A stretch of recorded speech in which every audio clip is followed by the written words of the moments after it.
iFM News. iFM News. Regional. Idol John Kamen. Balagi ti kaunaan na cataract surgery ngayon sa Insayangkatna Eye Center. Iti Conrado F. Estrella Regional Medical and Trauma Center. Iti Barangay Carmay East, Rosales, Pangasinan.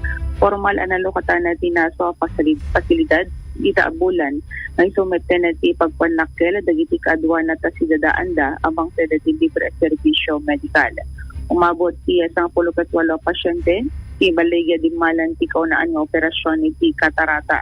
Kalikaguman ti nadakamat a health facility ang makaited ti Laoag kenwa namnama ang makakita dagiti sagsagaba ti katarata nang nangruna dagiti awanan na ti kabaelan.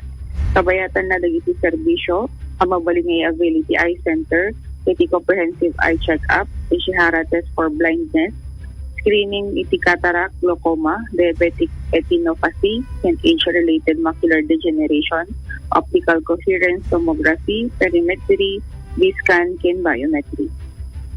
Kadwa iti 99.5 as Laoag, Idol John Gistin, Tatak, or